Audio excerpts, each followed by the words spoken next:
just do something good for the industry. It's one of those kind of like mindsets of like, the abundance mindset, I guess, where there's plenty of opportunity out there, and I'll just kind of like put some good stuff out there, and hopefully good stuff will come back my way. Welcome back to Curiosity Class, the podcast where we break down complex topics into easy to understand ideas in bite-sized pieces. My name is Jeff Album, and I've been a curious person my entire life. Inspired by Albert Einstein's quote, "If you can't explain something simply, you don't understand it well enough," we aim to make learning accessible and engaging. On this show, we're going to bring you experts from various fields, ranging from personal finance to physics, to help you understand everything from 401ks to how airplanes fly. So let's dive in and satisfy our curiosity together. What's going on, everybody? Welcome back to another episode of Curiosity Class. I am super excited to have my friend JJ here. JJ is the co-founder of Beachside VR. He does a lot of cool things. I'm excited to talk to him about some vacation rentals, some real estate, some tech stuff. So JJ, thanks for being here, man. Yeah, thanks for having me, Jeff. Absolutely. So before we get too into it, do you want to just give people a quick overview? Like, who are you? Where'd you come from? What are you doing now? Yeah. So I am the co-founder of Beachside Vacation Rentals. We are on the Space Coast of Florida. We manage just over 300 properties. We've been in business for just a little bit over 3 years. So it's been an insane growth in a short period of time. And was that like, did that ramp up? So like, how many were you at the first year? How many were at the second year? Yeah, it's been about 100 a year.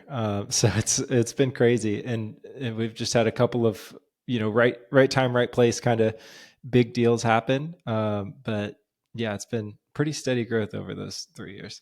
Dude, that's insane. That's so many properties. Yeah, it's a lot. It keeps us busy. But we've built some great systems out to kind of help us manage all of that. Totally. And so you said that these are vacation rentals, so short-term rentals, Airbnb, that kind of thing? Yep. Yeah, exactly. Okay, cool. And of the 300 properties, do you have any large, like how many clients is that? It's about 150. So Okay. we have some large clients. Like one of our clients has like 60 units. Okay. And so a couple of large clients, and then a lot of, just onesie, twosie homeowners as well. Okay. Cool, man. And what's your role in the business now? Yeah, so I'm the co-founder. I kind of handle a lot of different things, but I like to focus a lot on technology, marketing. So I'm just overall making sure that all the wheels are turning correctly, putting some oil on the squeaky wheels, that kind of thing. Totally. Okay. Fair enough. So, all right, maybe walk me through like the first year. Like, how did you get started in vacation rentals? Like, how did you get into this in the first place? Yeah. So I actually answered a Craigslist ad back in 2016 to get my first job in the vacation rental industry. So I was in New York City at the time, and somebody was looking for help managing their Airbnb properties. Okay. And that company ended up growing ridiculously over the years, but they were doing arbitrage in New York City. Okay. And at that time, it was just super lucrative. You could lease an apartment for $2,000 a month and then turn around and make $10,000 a month. So it was just that kind of like heyday of Airbnb arbitrage. Like it was crazy. So anyway, I was doing that for a few years, and then obviously legislation in New York took a turn. So ended up stopping that. And worked kind of adjacently in the industry and worked on the vendor side of things. So I started a company doing lead generation for vacation rental managers. And then I sold that to another company that also does lead generation for vacation rental managers called Ventori. And I worked there for a couple of years doing their kind of like product development, that sort of stuff. Okay. So, Man, yeah, so you've been doing this basically your entire career. Yeah, I have. Yeah, I studied hospitality management in college, and was like, "What's a fun hospitality career path that's maybe not the traditional hospitality career path?" So I ended up in vacation rentals. Dude, that's sick. And can you mentioned a really cool word, arbitrage. Can you explain what that means, just for people who might not be familiar? Yeah. So arbitrage, specifically in the vacation rental space, is if you rent an apartment as a long-term rental, you pay the landlord a monthly fee, and then you re-rent that property, you furnish it, re-rent it for short-term use. So definitely a proven out model, but something that you should probably proceed with caution, because quite a few big companies in our space have gone out of business for this exact model because their overhead gets too high and they can't pay their bills. Yeah. Yeah. Yeah. Fair enough. Okay. So how did you go from you sold your lead generation company, and then how did you end up? You're like, you know what? I want to start my own vacation rental company. Like, how did that go? Yeah, so actually, a high school friend reached out. He knew that I had some background in the space and had kind of knew how to get a property listed on Airbnb, knew how to make websites, had all those kind of technical skills that he didn't have. And he had a investment property that was an 8-unit apartment complex, and he asked me, just for some help getting the property listed, making a website, doing a logo, all those kind of um, little things to get him started. And a few months down the road, he reached out again and said, "Hey, I've got a cleaner. I've been messaging guests. Everything's going great. I kind of want to do this like full time. I just quit my job. I'm making enough money doing this. I think we could take some clients on." And of course, I had done all of this in New York and was really burnt out on the whole idea of it. And I was like, no way, I don't want anything to do with this.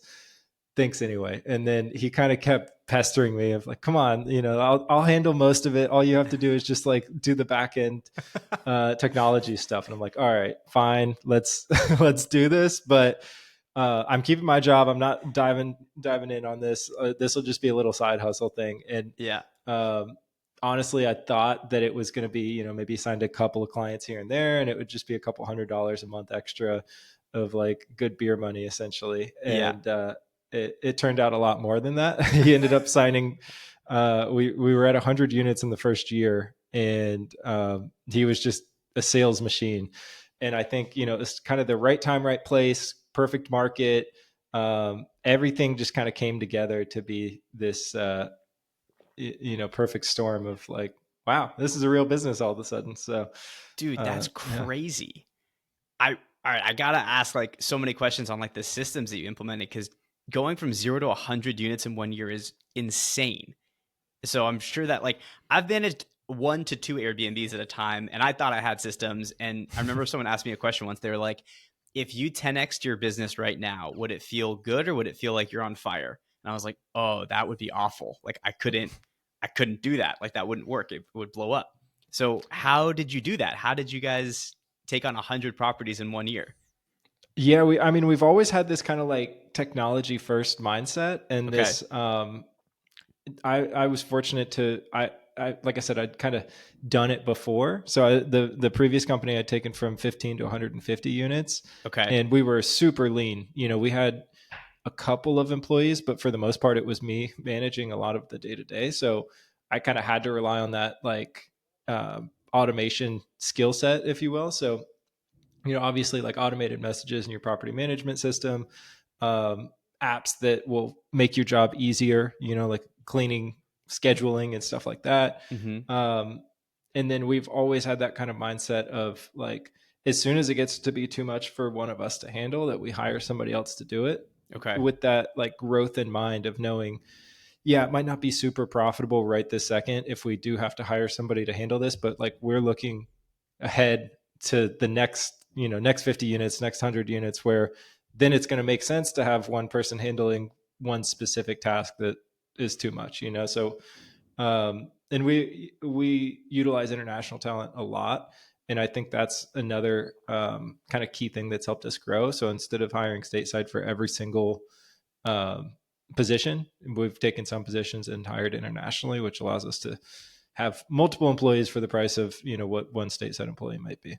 Yeah. Yeah, totally. Dude, that's so cool. I don't know. I'm in awe of this. And then so I've seen some of your stuff on LinkedIn where like you're doing a bunch of no code like AI stuff for your business and maybe for your personal life too. Like walk me through that. Like I'm obsessed with this right now. Like what are you using? Like what are you making? Hit me. Yeah, man. I've just been like encapsulated, enthralled by this, like what's possible. Yeah. And it started out in our business using Airtable, which is more no code, not the like AI coding, but this was before AI. Um, before AI coding for the most part. So Before AI Air, was cool. yeah, right. But yeah, Airtable is awesome because it's essentially a spreadsheet on steroids, and so you can build out this back end of a spreadsheet. And for us, we use it for task management, knowledge base, like all of these different things in our business.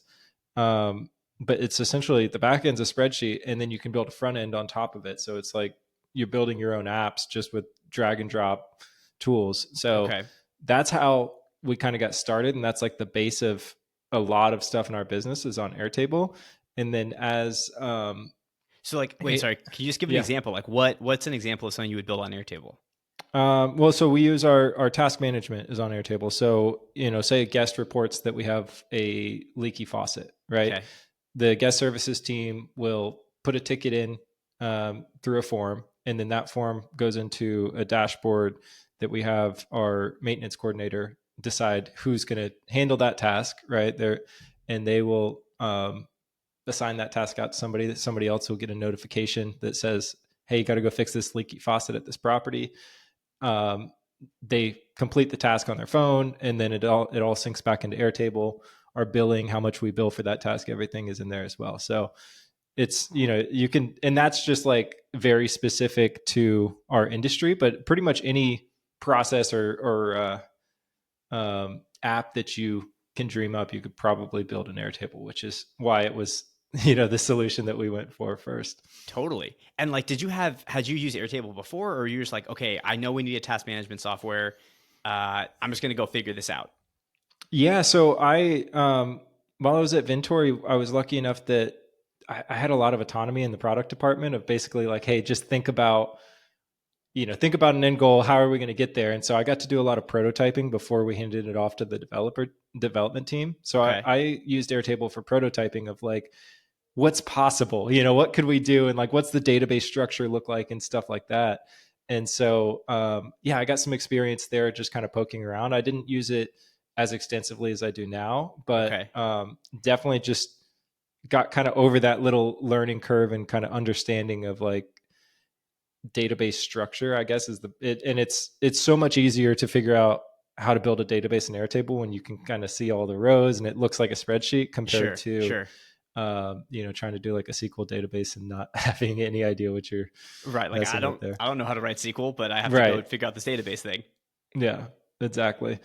Um, but yeah, and so that kind of led us into uh, the world of AI coding, because it's a logical progression of like, well, we already built our own internal app, and there's some limitations on Airtable on certain things. You got to go with their kind of customized formats. They have a couple of different interface boxes that you're allowed to pick, but it's like, what if you want to do something else? What if you want Sure. to tie in an API to an outside source and all that kind of stuff? So um, yeah, it's only been maybe 6 months or so that we've been playing with the AI coding stuff, but it's been so much fun. But And yeah, it sounds like you've been doing some of it as well. yeah, dude, I'm equally as obsessed. It's like, I don't have a coding background. And so like all my software engineer friends look at me like, dude, you're just getting into this now. Like, yeah, this has been cool forever. Um, but dude, I'm just mind blown with how much you can do. And like, yeah, like what are the tools that you're using, and like, what's your tech stack, and what have you built, and all of it? Yeah. So I had a friend that turned me on to Lovable. It's Okay. lovable.dev.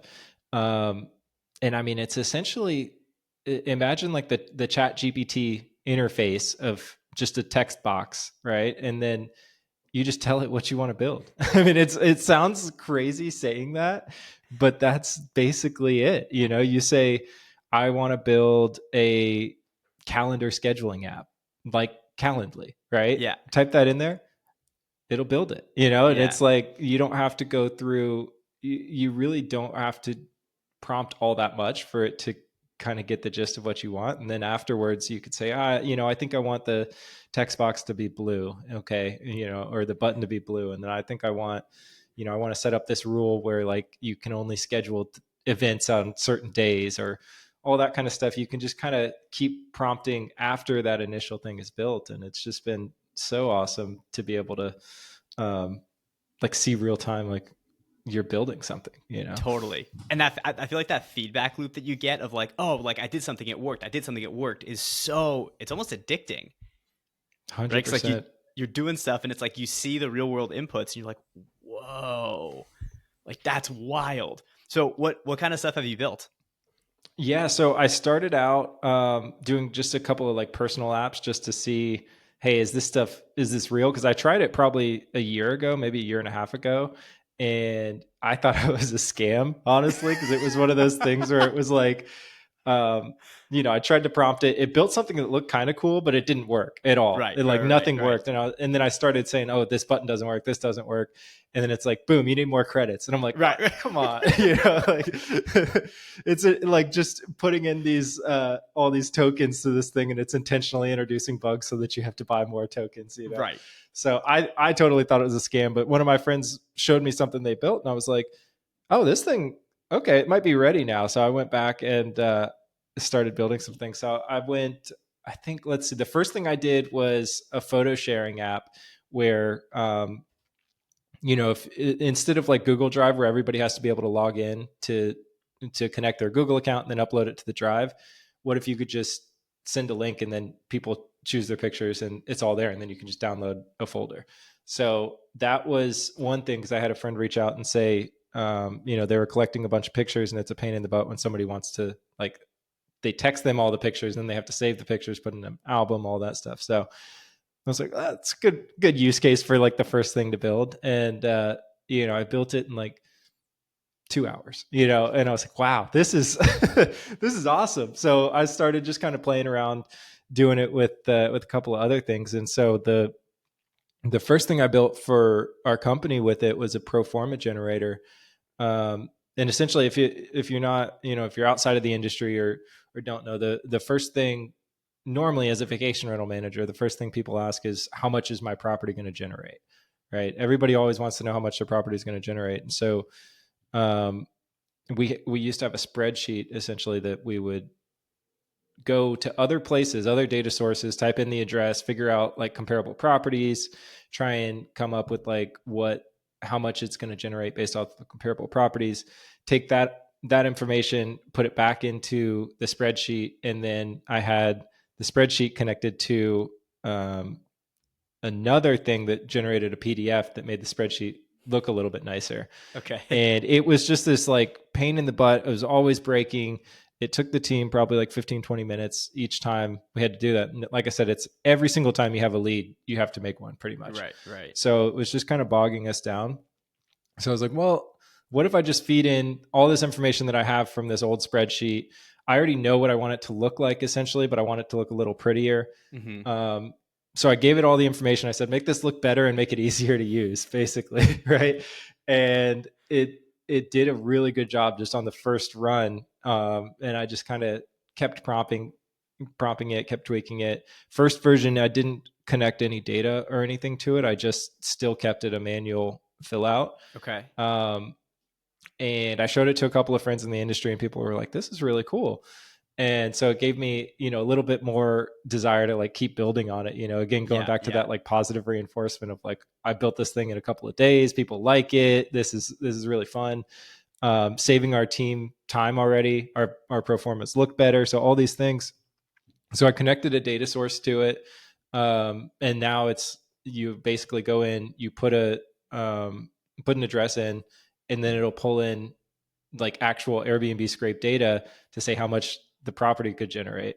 And then it spits it out in this like nice PDF format that you can just send off to a homeowner. And so that was the first thing that I built for our company. And it's been so great. And it's so cool because it's cheap to build this stuff. So like I built it out and I'm just offering it to people in the industry now for free. Just like, hey, use this tool. Tell me what you think. Should I add anything? Because it's like, it doesn't cost me anything really at the end of the day. So Man, that's amazing. And I think I saw like you've had pretty significant, like people are using it. Yeah, people are using it. There's already like 100 users on it, which is just, again, so cool that like you're able to build something, and it's like, I'm not focusing on that full time. I built it in a couple of days. And Right.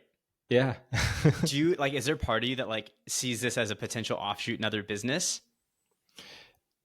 maybe not for that. I think, Okay. that like, if anything, someday, if it's like the data source gets expensive and people are making all these API calls, I might start charging for it. But right now, it's like it's not that expensive for me to foot the cost for some other industry friends to use it, and so Right, right. I'll keep it free for as long as I can. But yeah, I don't know. I mean, I've always had that kind of like entrepreneurial business mindset, so I'm not necessarily like ignoring that I could be making money from it, but I also think it's one of those things where, okay, maybe I'll get, 10 people paying $20 a month for it. Like it's not significant enough for me to like focus on that full time. It's Right, more right, right. um, just do something good for the industry. It's one of those kind of like mindsets of like, um, the abundance mindset, I guess, where Yeah, there's plenty of opportunity out there, and I'll just kind of like put some good stuff out there, and hopefully good stuff will come back my way.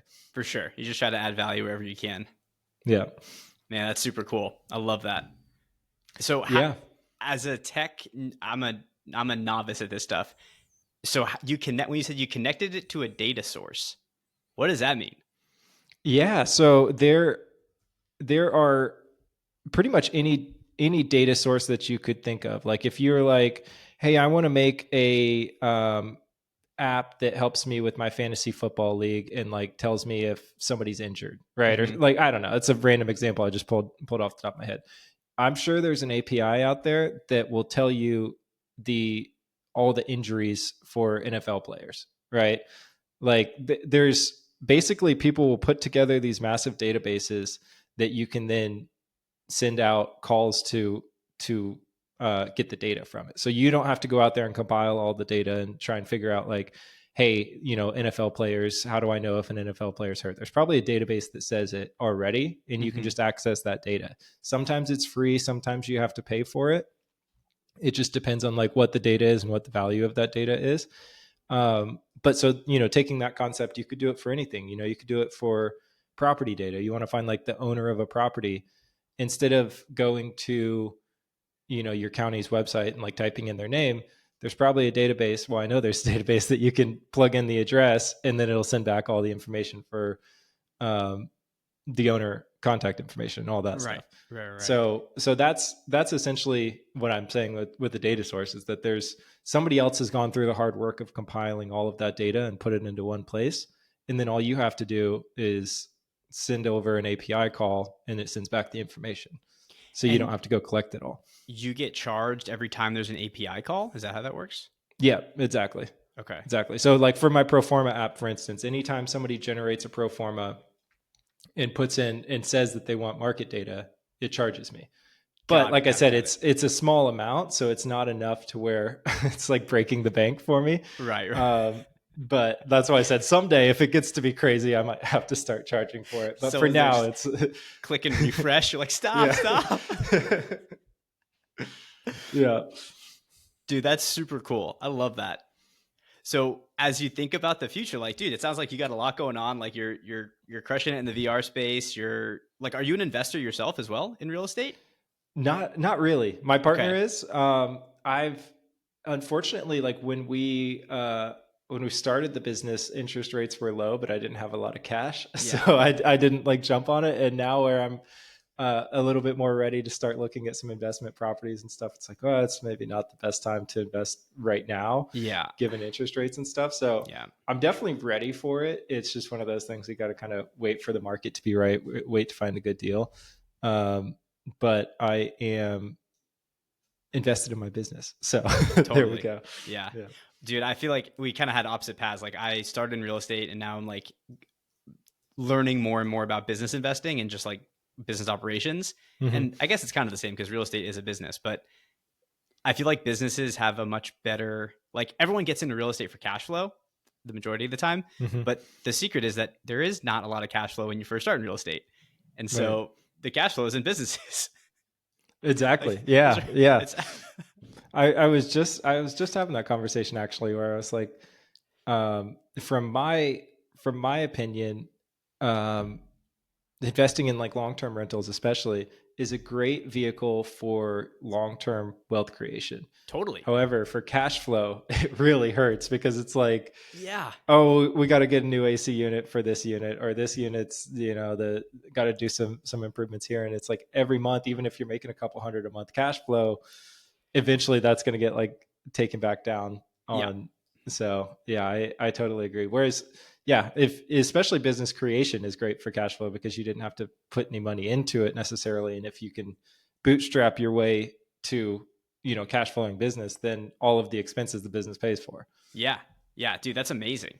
That's amazing. Is that the goal with Beachside? Is it to grow to a point and then sell? Do you want to stay in it for a while? Like, what are your thoughts on, like, what do you want to do in the future? Yeah, yeah. I mean, right now it's options are open. It's such an interesting time in the vacation rental market. There's a lot of consolidation happening. Mm-hmm. So it's definitely something that we're looking at, something that's interesting. We might be looking at buying some other companies. We might be looking at partnering with some outside capital. It's just like definitely lots of options on what's possible right now, and it's super exciting. Yeah. Yeah, that's super cool. Are you seeing like like when the roll ups that you're seeing happening, are those like bigger PE companies coming in and buying up management companies, or are they like larger management companies buying up smaller like how does that, who's buying Yeah, what? I think PE is like that's definitely the reason for all of the consolidation, but it's a mix. So there's larger management companies buying smaller companies in their market or in other markets Mm-hmm. with the ultimate goal to sell to private equity, or there's private equity companies that are buying other companies with the goal to sell to a bigger private equity company. But like at the end of the day, it's all private equity. Fair enough. Fair enough. Okay. But yeah, I mean, I guess like it is funny. I've never really kind of like put it in that mindset, but yeah, at the end of the day, everybody's trying to sell something. Right, right, right. Yeah, fair enough. It's funny. I feel like there's that quote, or I don't know what the quote is, but it's like you have like this high cash flowing business, and then you sell it, and then you get this lump sum of money, and you're like, well, shoot, now I don't have any income. Yeah, now I Like, need now I need to buy a cash flowing business with the money that I just got. right, right. So it's six of one, half a dozen of the other type of thing. Yeah.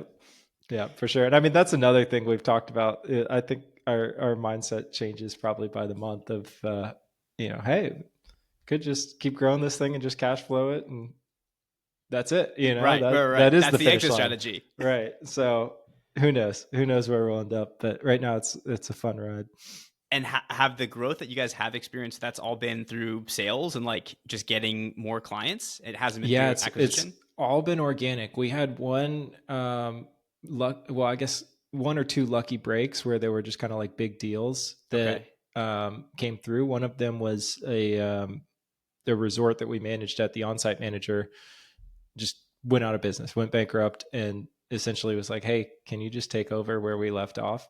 So it was like it's kind of an acquisition. So that one was super lucky, and then one where it was just a large client kind of just chose us, So that was a mix of luck and right time, right place kind of thing.